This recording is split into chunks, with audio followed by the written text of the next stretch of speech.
کسی نے یہ بقرات سے جا کے پوچھا، مرض تیرے نزدیک مہلک ہیں کیا کیا؟ کہا دکھ جہاں میں نہیں کوئی ایسا کہ جس کی دوا حق نے کی ہو نہ پیدا، مگر وہ مرض جس کو آسا سمجھیں، کہے جو طبیب اس کو ہزیاں سمجھیں۔ ایک شخص نے مشہور حکیم بقراط سے پوچھا کہ آپ کے نزدیک سب سے زیادہ خطرناک اور جان لیوا بیماری کون سی ہے؟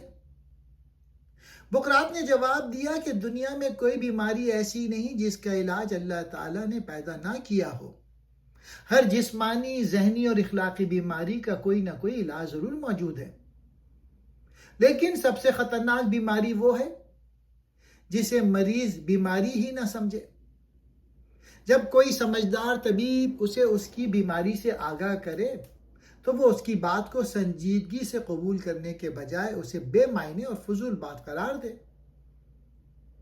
ایسے مریض علاج کی ضرورت محسوس نہیں کرتے، وہ اپنی حالت پہ مطمئن رہتا ہے، اس لیے اس کی بیماری آہستہ آہستہ بڑھتی رہتی ہے اور آخرکار اسے تباہی تک پہنچا دیتی ہے۔ حال ہی یہاں صرف جسمانی بیماری کی بات نہیں کر رہے، مرض سے مراد مسلمانوں کی اخلاقی، علمی، دینی اور اجتماعی کمزوریاں ہیں۔ مسلمان زوال کا شکار تھے، لیکن وہ اپنی پستی کو تسلیم کرنے کے لیے تیار نہیں تھے، اور اگر کوئی ان کی کمزوریاں بتاتا تو وہ اصلاح کرنے کے بجائے اسی مسئلے کو غلط سمجھتے۔ جب تک کوئی قوم اپنی جہالت، سستی، باہمی اختلاف، اخلاقی زوال اور علم سے دوری کو تسلیم نہیں کرتی، اس کی اصلاح ممکن نہیں۔ اور اقبال دونوں مسلمانوں کو غفلت سے بیدار کرنا چاہتے ہیں۔